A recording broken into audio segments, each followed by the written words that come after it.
Hello! On est de retour aujourd'hui pour parler d'un sujet spécial, plantes. Et aujourd'hui, on va identifier 5 plantes pour ne plus que vous confondiez ces 5 plantes. Voilà, vous savez déjà, le doliprane, l'efferalgan, le patchouli, le faux patchouli et le goutin. J'ai oublié le goutin. Donc c'est parti, aujourd'hui, on identifie pour ne plus que vous vous trompiez. Alors, avant de découvrir les plantes, je vous rappelle que ces plantes sont de la même famille, c'est-à-dire la famille des Lamiacées, donc qui regroupe les menthes, les lavandes, en fait en général tout ce qui sent bon, tout ce qui a une odeur voilà, magnifiquement bonne. Bon, on commence avec le premier qui est le patchouli.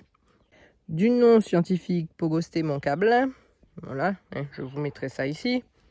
Il est reconnaissable déjà par le fait qu'il fasse vraiment une touffe, par sa feuille qui est assez dentelée et bien sûr par son odeur, mais bien plus encore. Si vous regardez bien, ici, le patchouli, il fait des branches. C'est vraiment du bois. Donc ça vous permet de le reconnaître et de ne plus vous tromper par rapport à d'autres peut-être plantes qui pourraient lui ressembler. Ensuite, vous voyez, ici, les branches, les plus petites branches sont molles, mais on a comme une couleur un peu violacée sur les tiges. Donc ça aussi, c'est un deuxième indicatif. La feuille a une odeur un peu terreuse. Vraiment, ouais, vraiment, pour moi, c'est de la terre. C'est première chose qui me vient en tête, c'est de la terre, un peu les odeurs de âgées. Voilà. Donc si vous pouvez reconnaître, donc voilà, je vous la mets un petit peu plus proche. Donc ça a cette forme-là. Ok. Maintenant, on passe au faux patchouli. On en a parlé dans la dernière vidéo, ici ou ici. Je vous mettrai le lien là. Alors, la particularité du faux patchouli, c'est qu'il peut atteindre jusqu'à 6 mètres. Comme vous voyez, lui aussi, c'est du bois. C'est du bois. Ok, c'est un arbre ou arbuste, si vous voulez.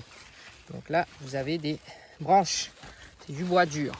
Nom scientifique, Tetradenia riparia. Faux patchouli.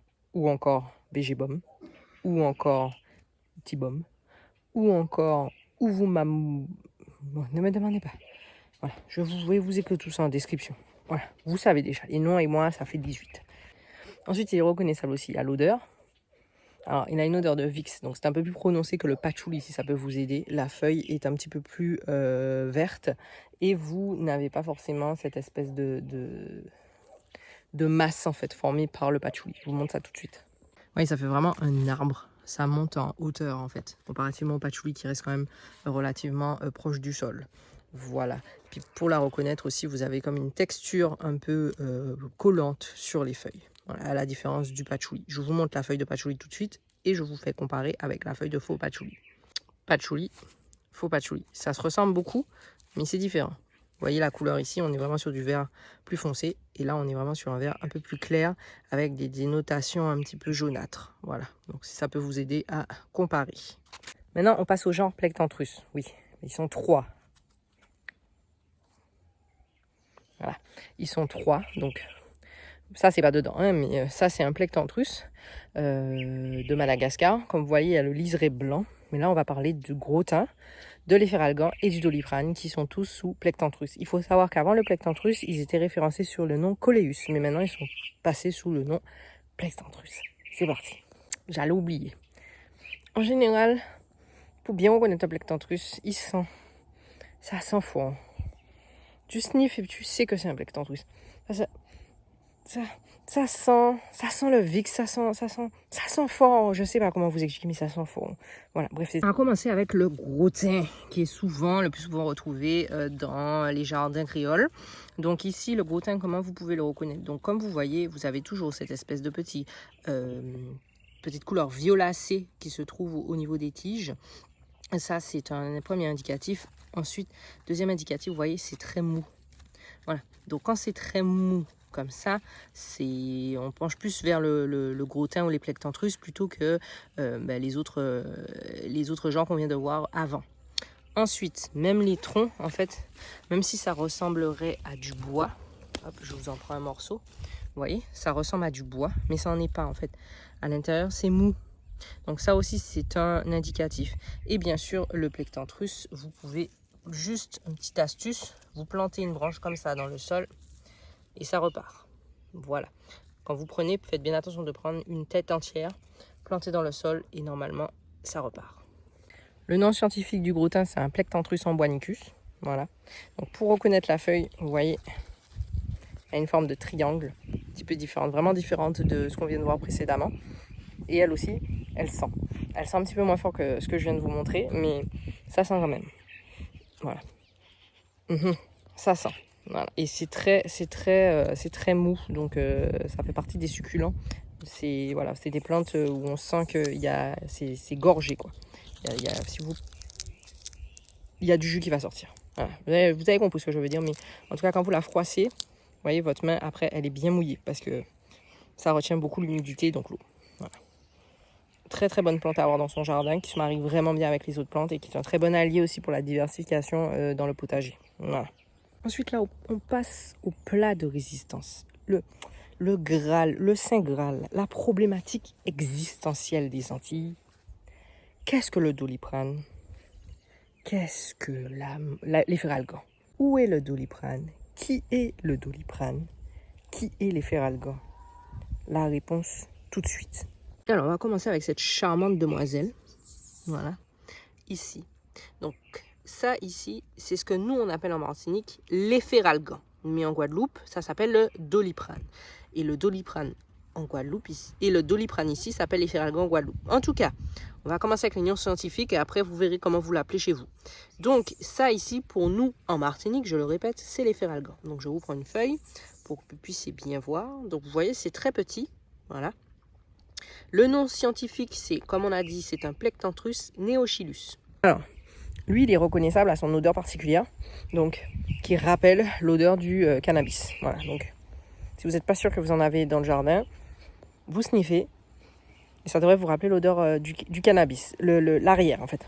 Il y a une arrière odeur de cannabis. Voilà. Donc pareil, très ras le sol, des tiges très molles. Comme vous voyez, on a toujours cette espèce de petit violet violacé sur les tiges, mais des tiges très très très molles.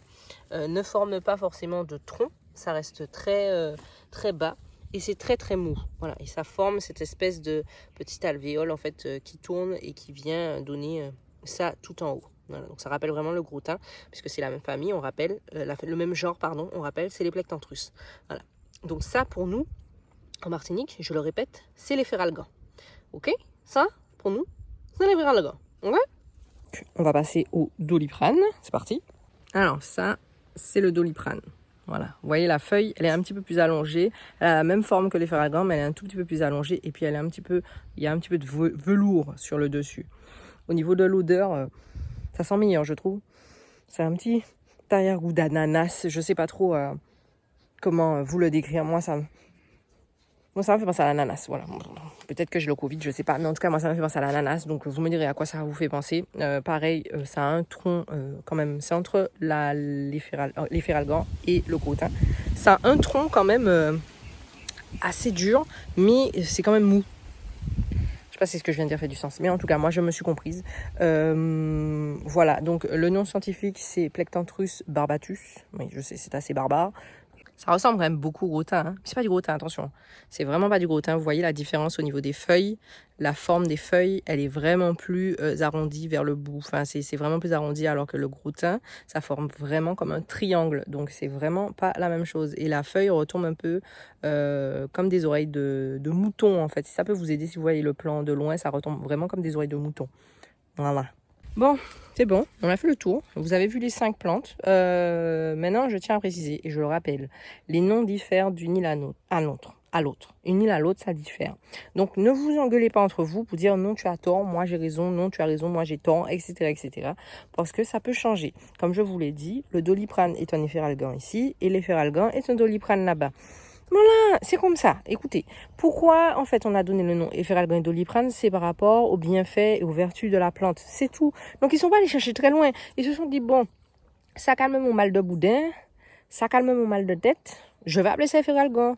Et l'autre à côté, pareil, ça calme mon mal de ventre, ça calme mon mal de boudin, je vais appeler ça Doliprane, tout simplement. Mais n'allez pas chercher plus loin, en fait. Donc, quand vous cherchez des plantes, toujours rappelez-vous de regarder les noms scientifiques. C'est le plus important parce que, encore une fois, ça change d'un pays à l'autre, d'une île à l'autre et d'une personne à l'autre. Il y a des gens qui appellent ça, je sais pas moi, oreilles moutons la campagne, et puis il y en a d'autres qui appellent ça herbe à faire. Voilà, comme vous allez retrouver énormément de plantes qui s'appellent Efferalgan ou Doliprane dans la pharmacopée, alors que ce ne sont pas forcément leurs noms premiers. Voilà. Ne vous faites plus avoir. Maintenant, normalement, vous êtes sûr de savoir à quoi ressemble quoi. Si vous avez des questions, n'hésitez pas. Voilà. Si vous avez d'autres plantes que vous avez du mal à identifier, n'hésitez pas non plus. Voilà. Et puis, je vous mets toutes les descriptions, les détails, d'où ça vient, les origines, les autres noms aussi, comment ils sont appelés ailleurs, en barre de description. Donc, comme d'habitude, si vous avez aimé cette vidéo, un petit pouce. Si vous savez qu'il y a une personne qui se bat avec vous sur le nom Doliprane, Efferalgan, Doliprane, montrez-lui la vidéo. Et puis dites-lui, tu vois, regarde, allons boire un feu. Allons boire un feu, on nous finit puis ça, parce qu'au final, personne n'a tort, personne n'a raison. Voilà. Sur ce, on se voit la prochaine fois pour une nouvelle vidéo. Bye bye.